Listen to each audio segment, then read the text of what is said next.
she's staring at.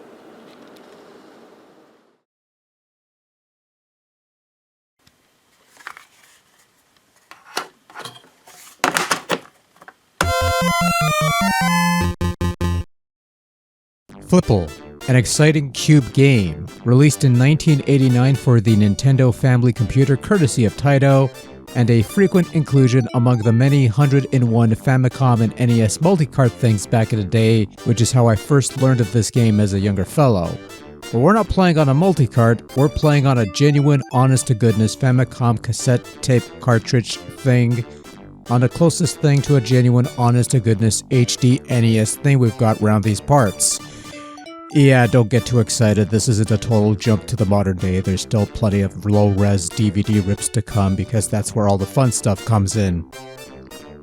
Anywho, Flipull started life as an arcade title, which you may or may not know from its alternative title, Plotting. Said arcade version is available via Hamster's Arcade Archive series, wherever that's being sold. And naturally this got a number of home ports afterwards. We've sampled the Game Boy version ages ago, but surprisingly I've never touched this Famicom version, even though it's the first version I ever played. Oh well, better late than never I suppose. For those unfamiliar with Flipull, 'tis a puzzle game of sorts where you control a little brown tan thing, and your goal is to clear a certain number of blocks from the pile until only a few are remaining. You do this by shooting blocks at other blocks bearing the same icon, which will clear any blocks of the same type away until it hits a differing icon that will end up on your lap. Such as it is. If any blocks with the new icon can be cleared out, usually anything from the outside, you keep playing, but if you can't reach any blocks because they're usually buried inside the rubble or there's none left on the board, or perhaps they're at a point where you can't reach, well, if you've reached the specified clear quota, you move on to the next round, but if not, you'll use up a wild card that can clear out any block, but wild cards act as your chances/lives, and if you run out, the game is over. Extra wild cards can be attained every few thousand points scored, or by grabbing them from the pile whenever they pop up. But your biggest danger is the time limit, for once time runs out, the game ends regardless of how many chances you have left over. The game does offer 3 continue credits to proceed onwards, and every 10 stages or so, you get a little cutscene that plays out.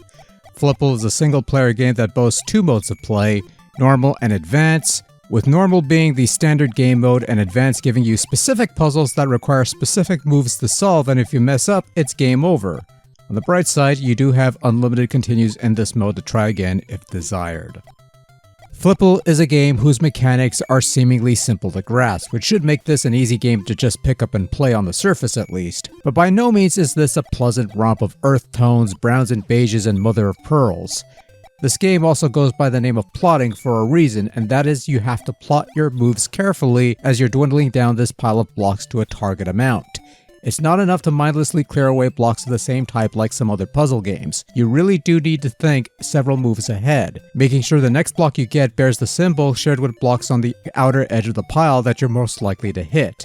Not only that, but the room layout will change with every round, with obstacles obstructing your aim or manipulating your options. One wrong move could potentially screw you over before you even realize it. It's this deeper level of plotting, no pun intended, that makes Flipull a less accessible puzzler compared to some of its contemporaries, but that's also what makes the game incredibly engaging since the only random factor are the tiles that appear in the pile. Everything else is in your hands. Every move you make could either take you one step closer to victory or possibly doom you down a wrong path. You control how things play out, and control in Flipull is simple to grasp. Move up, move down, and shoot. And if you aim at a wall or ceiling, you'll have an arrow indicating where your shots will land. This is important information to grasp, especially in later rounds.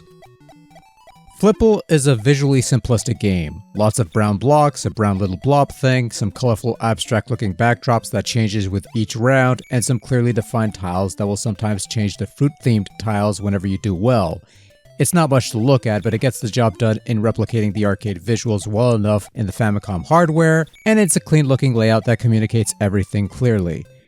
Sound is also somewhat pleasant. You don't have any of the arcade tunes, not that there was much there in the first place, but the tunes that do make the cut, the same tunes found in the Game Boy version by the way, are nice soothing little melodies that complement the mood. Yes, there's only 3 tracks that play during the gameplay portions, and for some, it can get tiresome after a while, especially 40 or 50 levels in, But then again, the arcade original only had the one track that played throughout 60 levels, I think, so either way, it's a step up.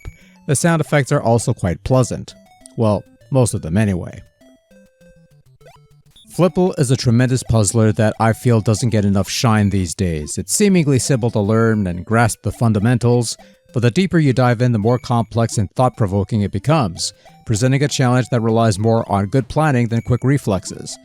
It's a game I like going back to every so often, and it's always a fun time. If you want to give Flipull a shot, the easiest means would be the Arcade Archives release, which is the arcade version. But as far as this Famicom conversion of Flipull is concerned, this is a pretty solid port that nails the gameplay down to a T, and really is just a fun game at its core. Good stuff, well worth checking out.